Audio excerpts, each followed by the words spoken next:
बारे में मैं कहना चाह रहा था। जी जी। नल जल बना हुआ है लेकिन कहीं एक बूंद पानी नहीं जा रहा।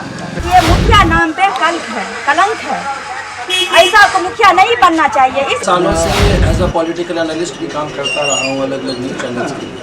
हमारे पंचायत में काम हुआ है, इस मुखिया से हम लोग संतुष्ट हैं। जल लगा है तो पानी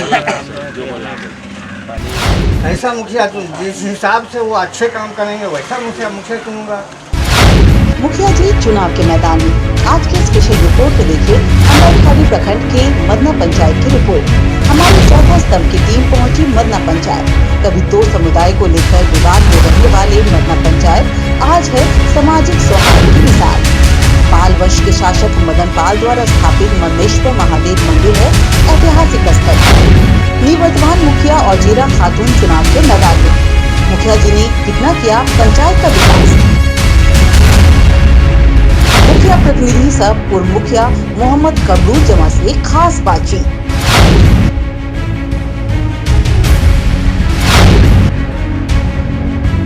घास फूस की झोपड़ी चिंगारी का खेल, मुखिया जी समझाए कैसे करे निदान। नमस्कार, मेरा नाम अर्जुन है। आप देख रहे हैं चौथा स्तंभ डिजिटल न्यूज। चौथा स्तंभ डिजिटल न्यूज के विशेष कार्यक्रम मुखिया जी चुनाव के मैदान में। आज के विशेष कार्यक्रम में हम आपको बताएंगे मदना पंचायत का रिपोर्ट कार्ड। हमारे साथ बातचीत के लिए मौजूद है वर्तमान मुखिया वजीरा खातून के प्रतिनिधि के रूप में पूर्व मुखिया कमरूल जमा। मदना पंचायत एक ऐतिहासिक पंचायत, मदनेश्वर स्थान मंदिर इसी पंचायत में अवस्थित है। पाल वंश के शासक मदन पाल द्वारा स्थापित ऐतिहासिक मदनेश्वर स्थान महादेव की स्थापना पर कभी हम विस्तार से चर्चा करेंगे। अभी तो हम निकले हैं चुनावी यात्रा पर।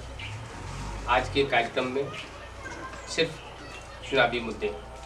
सबसे पहले जो हमारे यहाँ के मुखिया प्रतिनिधि के रूप में आज बातचीत के लिए मौजूद है पूर्व मुखिया कमरूल जमा, हम उनका आपसे परिचय कराते हैं। सर, आपका हमारे खास कार्यक्रम मुखिया जी चुनाव के मैदान में बहुत बहुत स्वागत है।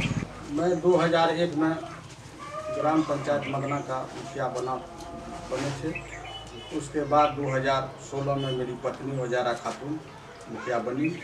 मैं मुखिया पति और मुखिया प्रतिनिधि के रूप में मैं 5 साल तक इस पंचायत की जनता का सेवा किया। हम सबसे पहले आपसे जानेंगे रिपोर्ट कार्ड पर आगे चर्चा करेंगे। पहले हम आपकी ये जो 5 साल का बीता जो 5 साल है उसमें सबसे बड़ी उपलब्धि आप किसे मानते हैं? सबसे बड़ी उपलब्धि इस पंचायत में यह है कि मैं मदनेश्वर स्थान जो सब दिन से यहाँ हिंदू मुसलमान का विवाद रहा और उसी विवाद के कारण एक बार 2001 में दंगा भी हुआ था। इसलिए इस यहाँ के मुसलमान और हिंदू को सौहार्द वातावरण बनाने के लिए मदनेश्वर का विकास किया। जो मदनेश्वर में चारों महार में जो जिम सिम था उसको मैं मनरेगा से उसको मिट्टी भराया।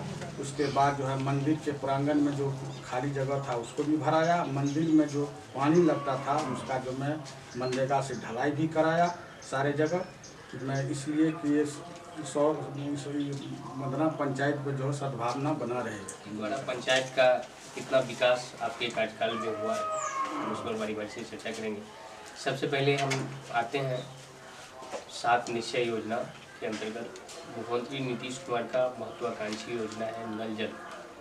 आपके पंचायत में नल जल योजना की क्या स्थिति है? मेरे पंचायत में सारे नल जल योजना जो 14 वार्ड है, ये 14 वार्ड में जो है नल जल तैयार हो चुका है। पानी भी दे रहा था और दे रहा है। एक 11 नंबर में जो जल नल बाकी है पूरब साइड में, वार्ड के पूर्वी साइड में, क्योंकि यहाँ जो है सो जनसंख्या ज़्यादा है, 2 नल जल की आवश्यकता है। एक नल जल बनाया गया है, एक नल जल बाकी है, इसको इस बार पूरा किया जाए। मुखिया जी, आप सबसे पहले बताएं कि आपके पंचायत में पूरी 14 वार्ड में जो नल जल योजना संचालित हो रही है उसमें वार्ड क्रियान्वयन समिति के द्वारा कितने वार्डों में और पीआईडी विभाग के द्वारा टोटल जो है वार्ड क्रियान्वयन समिति के माध्यम से और पीएचडी में रहने। अब हम आगे आते हैं सीएम 7 निश्चय योजना का एक दूसरा महत्वपूर्ण योजना है गली नली। गली नली के तहत आपके जो ये 5 साल का कार्यकाल रहा है उसमें कुल कितने गली नली का निर्माण हुआ है? गली का निर्माण, नाली का निर्माण सिर्फ जो है 3 वार्ड में, और गली BCC सड़क BCC लगभग 40 से 45 वार्ड में 45 हुआ है। प्रत्येक वार्ड में या प्रत्येक वार्ड में सभी वार्डों में सभी वार्ड वार्ड के हिसाब से कम हुई है। अब हम आगे चर्चा करते हैं आपसे। CM 7 निश्चय योजना का ही एक महत्वपूर्ण पार्ट है आवास योजना। आवास योजना के तहत ये जो बीता 5 साल का कार्यकाल में कुल कितने आवास आपके पंचायत में बनाए गए? हमारे पंचायत में 1100 कुछ आदमी का लिस्ट आया था जी उसमें कुछ डबल था, कुछ आदमी का गड़बड़ी था जो आधार कार्ड से राशन कार्ड से मैच नहीं कर रहा था, जी कुछ आदमी को पक्का मकान मिल गया था ग्रुप में। इस तरह से काट छांट के लगभग 1000 आदमी को इंदिरा आवास प्राप्त हुआ, हिंदू मुसलमान सबको। जो भी सही लाभुक थे उसका चयन किया गया है, जो अपात्र लाभुक था उनका नाम उसमें से हटाया गया है। 1000 आवास आपके 5 साल के कार्यकाल में सभी आवास निर्माण पूरा हो गया है या अभी तक? 70% लगभग पूरा हो गया, 30% तो निर्माण कार्य कराया जा रहा है। सर हम बात करेंगे स्वच्छता अभियान पर। पंचायत में एक सरकार की अगली जवाबदेही है पंचायत सरकार की अपने पंचायत को गाँव को स्वच्छ रखना। सबसे पहले आप बताएं कि आपका पंचायत खुले में शौच मुक्त हुआ है या नहीं? नहीं, मेरे पंचायत में खुले में शौच मुक्त नहीं हुआ है। बहुत लोगों का बाकी है शौचालय बनना। लगभग 2000 परिवार में से 15 से 2000 परिवार के बीच में लोगों का शौचालय बना है पूरे पंचायत में। उसमें कुछ लोगों का भुगतान भी बना है। कि पंचायत में आपके द्वारा कहीं सार्वजनिक स्थलों पर भी सार्वजनिक स्थल पर शौचालय बनाने के लिए योजना आया था जी कि 2 जगह पे सार्वजनिक स्थल पर शौचालय बनाया जाएगा। जी। उसकी सूची दी गई, लेकिन अभी तक उसका कोई क्रियाकलाप नहीं हुआ है। 2 जगहों पर सार्वजनिक शौचालय का निर्माण होना जरूरी है, आपने प्रस्ताव दिया है? नहीं, प्रस्ताव सरकार की तरफ से आया था कि 2 ही जगह सार्वजनिक शौचालय बनाना है अभी। लेकिन 2 जगह का लिस्ट मांगा था, दिया गया था। वैसे जरूरत है 5-10 जगह, 10 जगह कम से कम। जल जीवन हरियाली महत्वपूर्ण योजना है। योजना के तहत आपके पंचायत में आपके कार्यकाल में कुल कितना काम किया गया है? मेरे पंचायत में जो है सो वृक्षारोपण जल जीवन हरियाली के तहत जो है सो वृक्षारोपण जो है 2 कब्रिस्तान में किया गया है। एक पोखरा पर मंदरेश्वर स्थान के बिंडा पर भी कराया गया था, लेकिन वो सक्सेस नहीं हुआ। उसको तो आके फेंक दिया गया लोगों के द्वारा, चरा उड़ा लिया। लेकिन 2 जगह भी सक्सेस है, जमीला बाजार के कब्रिस्तान और बिदरगंज कब्रिस्तान। जीवन जल संरक्षण के लिए तालाब, नए तालाब का निर्माण या पुराने तालाब का उड़ाही जो है सो 2 पोखरा का किया गया है, दोनों मेलिए में किया गया है। जल संचय का एक और माध्यम है सोख्ता रोड को बनाया गया मदरसा हल्किया में। पशु शेड सिर्फ एक जगह बना है, प्रस्ताव 200 आदमी का दिया गया था, सिर्फ एक जगह बना बनने का। आपकी पंचायत में शिक्षा की क्या है? कितने विद्यालय हैं आपके पंचायत? मेरे पंचायत में 2 मिडिल स्कूल था और 5 प्राइमरी स्कूल था, जिसमें 1 मिडिल स्कूल जो है सो उत्क्रमित हो गया है, हाई स्कूल में परिवर्तन हो गया है, 1 मिडिल स्कूल बचा हुआ है। आपके 5 साल के कार्यकाल में +2 विद्यालय का निर्माण आपके पंचायत में कराया गया है, ये तो आपकी बड़ी उपलब्धि है। दूसरी बात यह है कि और भी विद्यालय, यहाँ पर 5 और विद्यालय की आवश्यकता है। कुल कितनी आबादी है आपके पंचायत में? मेरे कुल पंचायत में तो कुल 15,000 से ऊपर है आबादी। 15,000 की आबादी में 7 विद्यालय। मदरसा कितने हैं? मदरसा 3। शिक्षा के लिए विद्यालय की और अधिक आवश्यकता है। आपके द्वारा सरकार को प्रस्ताव भेजा गया है कई बार, लेकिन उस पर मेरा विचार नहीं हुआ। ये सामाजिक सुरक्षा मुखिया जी का बहुत बड़ा दायित्व होता है कि अपने पंचायत में जो गरीब हैं, वृद्ध हैं, विकलांग हैं, असहाय हैं, उन लोगों को सरकार द्वारा दी जाने वाली पेंशन योजना का लाभ मिले। आप ये बताएं कि आपके 5 साल का जो यह कार्यक्रम रहा है उसमें कितने ऐसे लाभुक को आपके द्वारा सामाजिक सुरक्षा योजना का लाभ दिया है? तो अब इसका आंकड़ा पंचायत को नहीं रहता है, क्योंकि डायरेक्ट ऑनलाइन होता है और ऑनलाइन से अनुशंसा भी मुखिया का नहीं होता है जी। ऑनलाइन सिस्टम है, ऑनलाइन होता है, वहाँ से डायरेक्ट खाता में पैसा जाता है जी। जब ये अब पंचायत में जब चुनाव होता था तो उससे पता चलता था कि कौन नया आदमी को हुआ है, कौन पुराना कितना है, कितना मर गया, ये सब कराता था। लेकिन जब से ऑनलाइन सिस्टम और बैंक से हो गया है पंचायत में उसका कोई भागीदारी नहीं। मेरे हम तो इंटरेस्ट यही रखते हैं कि सारे लोगों को जागरूक करते हैं कि जिनका उम्र हो गया है, जो विकलांग है, जो लेने योग्य है, वो डायरेक्ट ऑनलाइन करावे अपना पेमेंट। आपके पंचायत में स्वास्थ्य की स्थिति चूँकि ये सुदूरवर्ती पंचायत है, प्रखंड मुख्यालय से 5 किलोमीटर दूर है, प्राथमिक स्वास्थ्य व्यवस्था की यहाँ जरूरत है, क्या स्थिति आपकी बताइए? मेरे पंचायत में स्वास्थ्य की स्थिति ये है कि यहाँ का जो है जीर्ण शीर्ण अवस्था में स्वास्थ्य केंद्र बल्देश्वर स्थान में है, वहाँ जो है सो डॉक्टर भी नहीं बैठता है। कई बार प्रयास किए हैं कि वहाँ डॉक्टर कम से कम सप्ताह में 2 रोज बैठे, जिससे यहाँ की जनता को अंधा ठाड़ी नहीं जाना पड़े। तो जरूर उस पर सरकार की तरफ से कोई क्रियाकलाप नहीं है। आपने बताया कि हमारी सबसे बड़ी उपलब्धि है सामाजिक सौहार्द की मिसाइल कायम किया हमने, ऐतिहासिक बल्देश्वर स्थान परिसर का सुंदरीकरण, जो भी आधारभूत संरचना है उसको दुरुस्त करके। बाकी अब ऐसा कौन सा आगे का कार्यक्रम जिसको होना था पर आप नहीं कर पाए? यहाँ मेरा ये था कि हमारे पंचायत में एक जो है सो पंचायत सरकार भवन बने, जहाँ सारे लोग बैठे, सरकार पंचायत स्तरीय जो कर्मचारी है वो यहाँ से लोगों को तलब जाने के लिए सारा काम यहाँ से हो। लेकिन ज़मीन के अभाव में बहुत प्रयास किए, अभी तक ज़मीन उपलब्ध नहीं हो सका है, जिसके चलते पंचायत सरकार भवन नहीं बन पाया। अगर जनता ने आपको दोबारा मौका दिया तो क्या करेंगे? जनता अगर दोबारा मौका दिया तो मैं अपने इस 5 वर्ष में पंचायत सरकार भवन बनाने का हर संभव प्रयास करेंगे जिसमें बन जाए। जनता से आप क्या वादे करते हैं? मैं जनता से यही वादा करता हूं कि जिन लोगों का भवन अभी नहीं बन पाया है, इस 5 वर्ष में उसका भवन पूरे बन जाए। जो लोग बाकी है एक भी घर नहीं छूटे। राशन कार्ड भी लगभग सारे लोगों को मिल गया है, 2-5% बाकी है, तो वो भी सब जगह उसको भी प्राप्त हो जाए, समझे न। उसके बाद वृद्धा पेंशन का सर्वे करा करके जिन लोगों का रुक गया है किसी कारणवश, आधार कार्ड बैंक खाता किसी का, उसको भी चालू हो जाए। जो छूटे लोग हैं उसको भी बन जाए, और यही मेरा उपलब्धि है। और जहाँ सबसे ज़्यादा कमी है यहाँ नली गली नाला का, मैं इस 5 वर्षीय में सोचूंगा कि हर जगह नाला बन जाए। जो सड़क गली में छूटा हुआ बनने के लिए ढलैया करने के लिए वो भी पूरा हो जाए, और कहीं पर पानी नहीं लगे पूरे पंचायत में, यही मेरा प्रयास है। पंचायत कब बनेगा? क्योंकि 5 साल आपकी पत्नी, उससे पहले 5 साल आप भी मुखिया रहे, 10 साल का कार्यकाल रहा है। आदर्श पंचायत आपका मदना पंचायत कब बनेगा? मैं पूर्व तो ये मैंने सोच रहा हूँ कि इस 5 वर्षीय में मेरा पंचायत आदर्श पंचायत बने, इसीलिए मैं बल्देश्वर स्थान के कार्य पर ज़्यादा फोकस दे रहा हूँ। हिंदू और मुसलमान का ये पंचायत है, उसका सौहार्द वातावरण बना रहेगा तो वो आदर्श पंचायत बनेगा।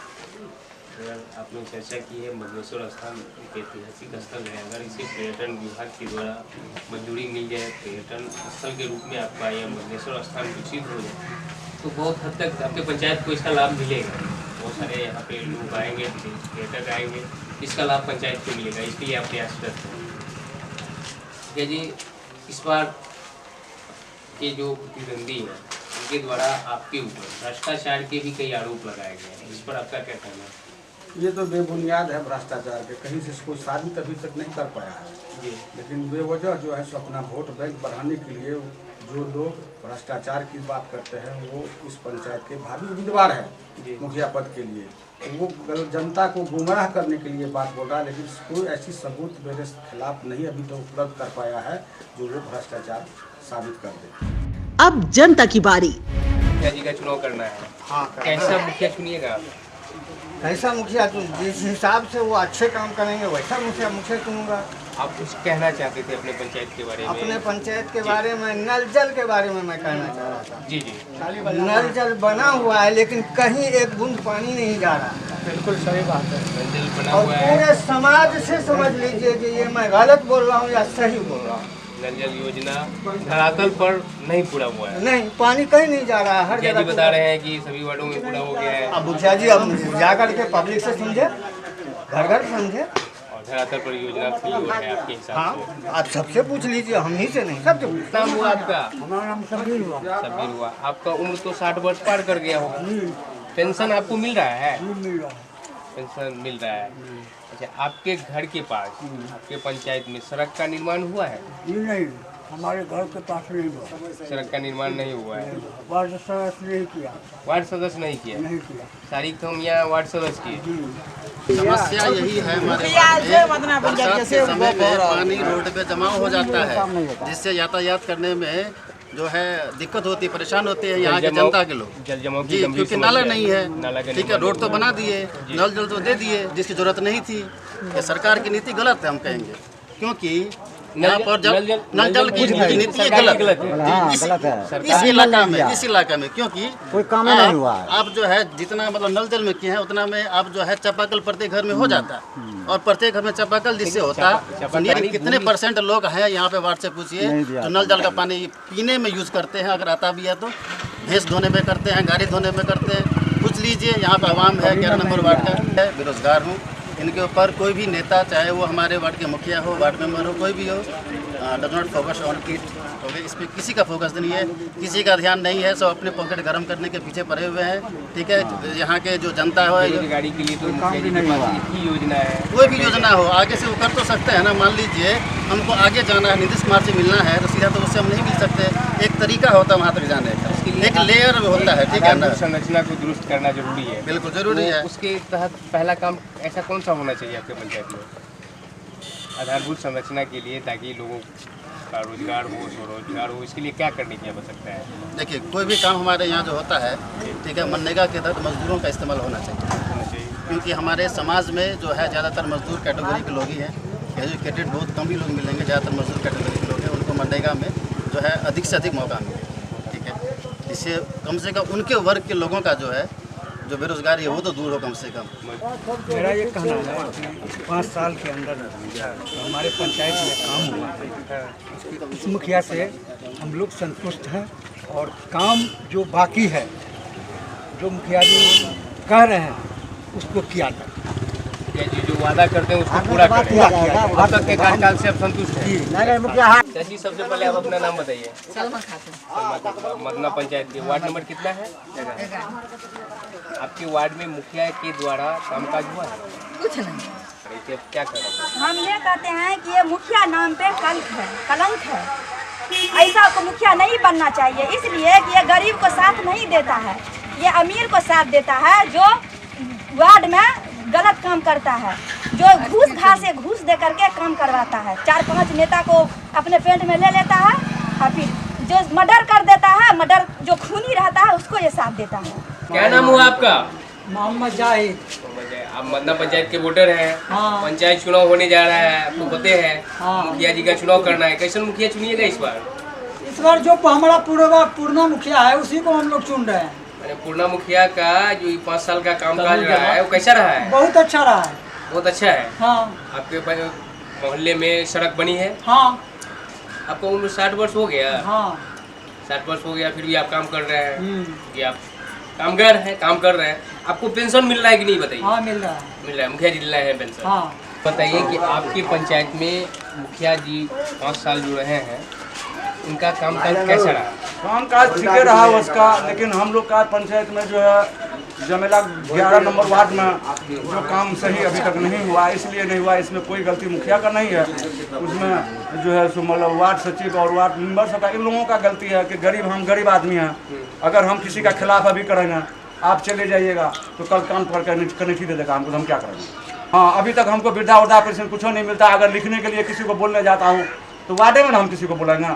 हाँ, हम तो जमेला से गिरकर नहीं आएंगे कहने के लिए, लेकिन हम लोग को कुछ नहीं मिलता। मेरा घर चल के देखिए, मैं बहुत गरीब हूँ, मेरे पास लड़का नहीं है और मैं अंधा हूँ।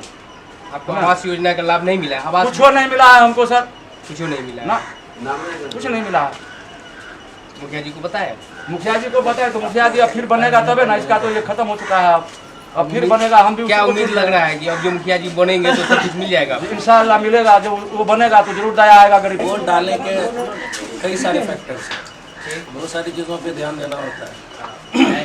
कई जगह आप गए होंगे, बहुत सारी चीज़ों को देखे होंगे, बहुत सारा सवाल पूछे होंगे, बहुत सारे वोटर्स को अभी तक ये जानकारी नहीं है कि मुझे किस मुद्दे पर किसको वोट देना है। मेन मुद्दा क्या है? ठीक है, मुद्दा क्या है? जैसे एक डेमोक्रेटिक जो सिस्टम है उसमें यही है कि भाई वार्ड मेंबर है, पंचायत समिति है, जिला पार्षद है, मुखिया है, किस काम के होने का श्रेय किसको देना चाहिए और किस काम के नहीं होने का श्रेय किसको देना चाहिए, ये जानना बहुत ज़रूरी है। ठीक है। नंबर एक, जैसे नल जल वगैरह है, कुछ कार्य क्षेत्र जो है सो वार्ड मेंबर के अंडर में है, कुछ पंचायत समिति का है, कुछ मुखिया का है। तो जो काम हम उस काम की जिम्मेदारी उसी को देंगे जो जिसके लिए जिम्मेदार है, उसको हम ठहराएंगे जिम्मेदार होने या नहीं होने का। जहाँ तक बात मुखिया की है, तो मैं सालों से एज अ पॉलिटिकल एनालिस्ट भी काम करता रहा हूँ अलग अलग न्यूज़ चैनल्स के लिए। मुखिया कमरुज़्ज़मा सन 2001 में जब मुखिया बने थे, सबसे पहला जो पंचवर्षीय हुआ था, 5 वर्षीय चुनाव पंचायती राज में, तो सारा सड़क जितना आपको चौड़ा दिख रहा है पूरे पंचायत में, वो उन्हीं का किया हुआ है। 5 साल का काम, इस 5 साल का जो बात आप बताइएगा, इंदिरा आवास जितना ज़्यादा से ज़्यादा हो सका, क्योंकि उसकी भी एक लिमिटेशन है कि हर साल इतना हो सकता है, सीमित है। तो उन्होंने अपर लिमिट को टच किया, इसका मतलब उन्होंने मैक्सिमम लोगों को इंदिरा आवास दिया है। राशन की जहाँ तक बात है, तो जो उसकी सीमा है वो मिल रहा है। ठीक है।